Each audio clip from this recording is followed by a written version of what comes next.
Chaque défenseur que tu affrontes a un style différent. Certains cherchent à t'emmener sur le côté, d'autres viennent te coller et d'autres reculent en attendant le moment parfait pour te tacler. Il existe alors 3 types de défenseurs et dans cette vidéo nous allons voir exactement comment les détruire en situation de 1 contre 1. Et pour tous les défenseurs qui regardent cette vidéo, je vous conseille de prendre des notes.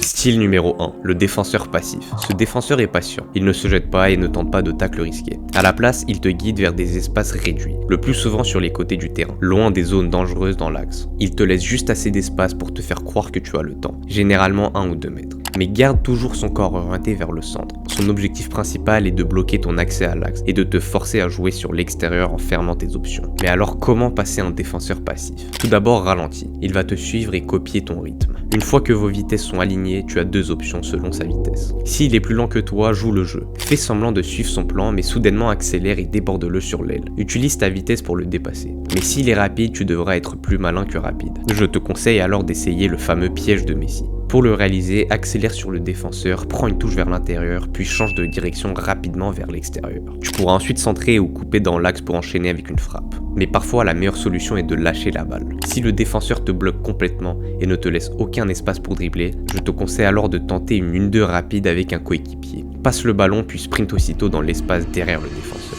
Style numéro 2, les défenseurs agressifs. Ce sont les défenseurs qui te foncent dessus sans réfléchir, prêts à tout pour récupérer le ballon. Souvent ce ne sont pas des défenseurs classiques, mais plutôt des milieux défensifs. Ils n'ont pas grand chose à perdre et prennent beaucoup plus de risques en venant te presser très fort. Pour les battre, il faut alors que tu respectes ces 2 conditions clés. Condition numéro 1, scanner avant de recevoir le ballon. Avant même de recevoir la passe, fais un scan rapide du terrain. Cela te permet d'anticiper si quelqu'un s'apprête à te presser violemment dès ton premier contrôle. Condition numéro 2, scanner après la réception. Une fois le ballon contrôlé, regarde à nouveau. Repère le défenseur. Dès que tu le vois sprinter sur toi, essaie alors le double contact. En changeant le ballon d'un pied à l'autre rapidement, ce dribble va feinter le défenseur et il va alors tacler dans le vide et te donner l'espace nécessaire pour avancer. Tu peux entraîner ce geste en dribblant librement avec des obstacles ou en jouant dans des petits espaces serrés comme en futsal. Il faut que tu arrives à faire ce geste instinctivement car tu n'auras pas le temps de réfléchir en match. Style numéro 3, le défenseur en marquage individuel. Ce sont les défenseurs que les attaquants redoutent le plus. Ils te collent pendant tout le match, te suivent sans relâche, mouvement après mouvement.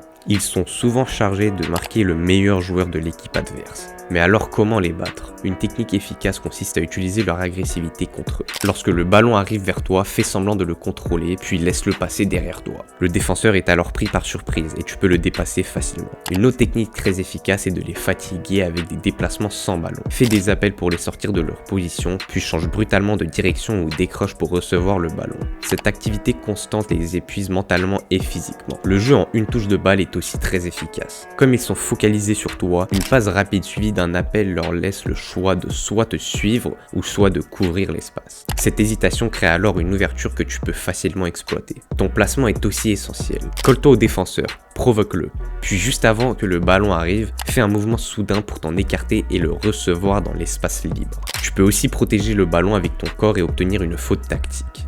Des joueurs comme Eden Hazard ou Harry Kane savent très bien se placer entre le ballon et le défenseur.